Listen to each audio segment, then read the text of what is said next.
कृपया दूरी बनाए, मंदिर है, कभी भी गंदा हो सकता है। और वो बात नहीं क्या बाहर से वो बात नहीं का तो सटक क्या पढ़ लो। ये रोल होता है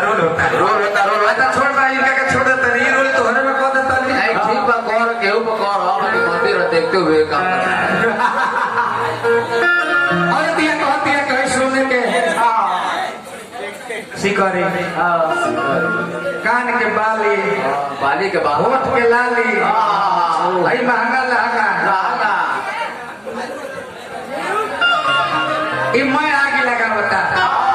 देखिए देह में भी आगे लगल हो तो दूध पियाई तो ना जाई ना अगर प्यास लागल हो तो पानी पियाई तो जाई कोई बल्टी दूध पिया दे तो प्यास जाई ना अगर देह में भी आगे लगल तो नहर में डुबाई तो करा थोड़े कम अभी कर हाथ मन कबलवे को बचाना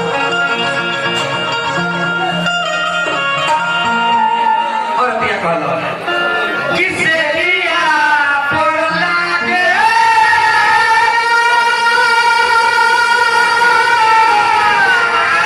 एकरा का भइल बा हे प्यार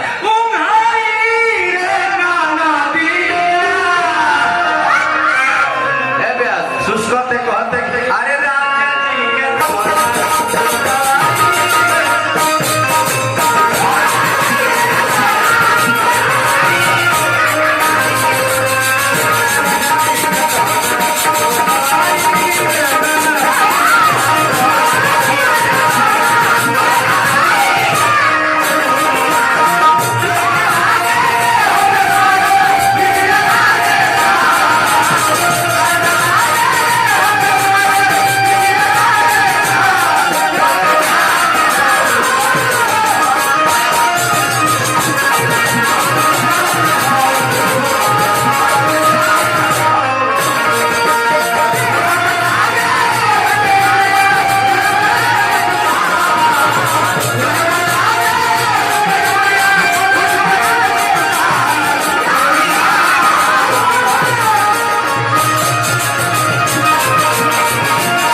राजा जी के केतु छोड़ो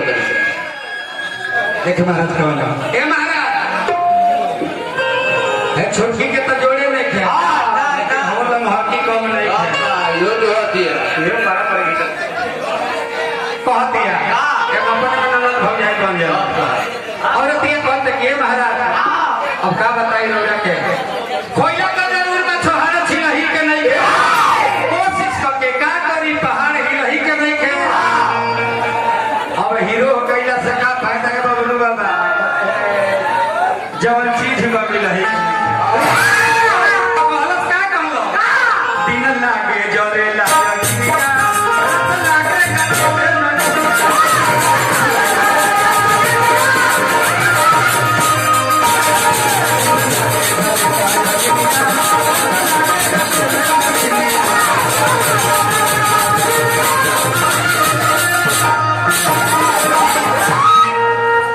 सोनू बाबा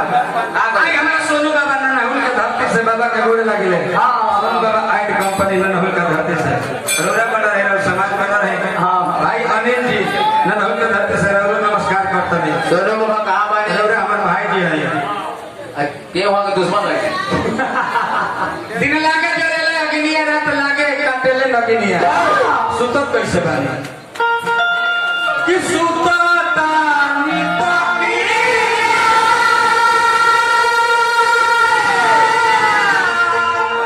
पढ़ जाती हो ये तो पेट को लिया अरे बात कर लिया ये जब पूरा तो खाना पड़ेगा सगरी पड़े सुनते ठीक बा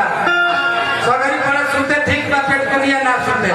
ऐसे पेट पर असर पड़ेगा कि सुनता मी तो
कहाँ चल जाती है आई अब सुनी मैं आए लो अरे कितना सूद पर पैसा चल बेटी के आवाज कम कर दी आई ननहुल का धरती से अरे भाई आओ कहाँ चल जाता है हाला कौन ननहुल का धरती से भाई हमारा अनिल जी हजार रुपया का पुरस्कार देनी खैरा की धरती से हमारा सोनू राज एक आज सोनू तारा एगो चीज के दीवाना हमें कौन चीज है कह दी कोई तो पता ठीक है सब लोग कहते हैं वक्त नूर को बेनूर कर देता है थोड़े से जख्म को नसूर कर देता है कौन चाहता है अपनों से दूर होना बबलू बाबा वक्त सबको मजबूर कर ए ब्यास जी बोलो रवा सुनानी अब हमरो सुनिए हाँ सुनाओ ए भारती जी हाँ जी जिंदगी में किसी से प्यार मत करना कौन सा जिंदगी में किसी से प्यार मत करना हो जाए तो इनकार मत करना ए आजम ब्यास बोला जिंदगी में किसी से प्यार मत करना हो जाए तो इनकार मत करना निभा सको तो उस राहों पे चल के निभाना वरना मेरे तरह लड़की का कभी जिंदगी बर्बाद खास कर हेलो से प्यार मत करिए लेकिन 4 वर्ष घूमले तो राजा ने बबुआ के पौले हाँ हाँ वो तो लिया गया लेकिन स्टेशन पर से भाग चलल और दिया कहते गीत के लास्ट बाबा ए इन्हें चढ़ल जवानी के पहरा अनिल मोहित सुगारम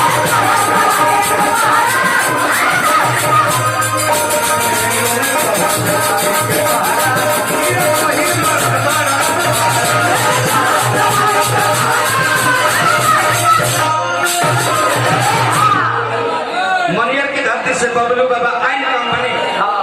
हजारों रुपया का पुरस्कार बार बार हार्दिक अभिनंदन चला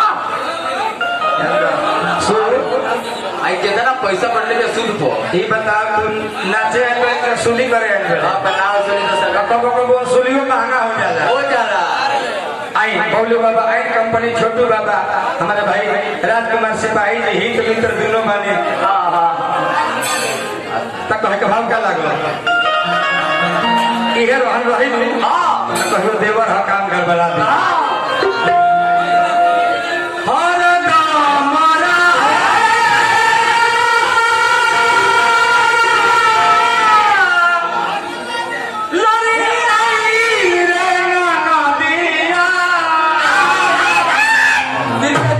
दोनों बनाने से बीच का पानी गिर मुंह में मुंह लेकर सटाव काल तोरा में कोरोना होखे कोरोना लॉकडाउन अरे कोरोना की कोरोना की हरा दामरा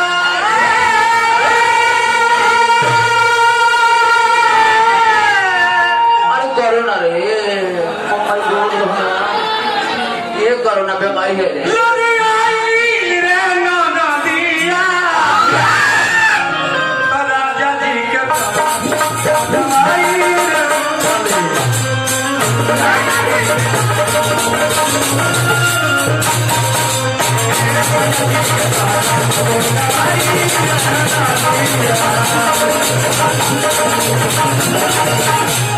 Thank you.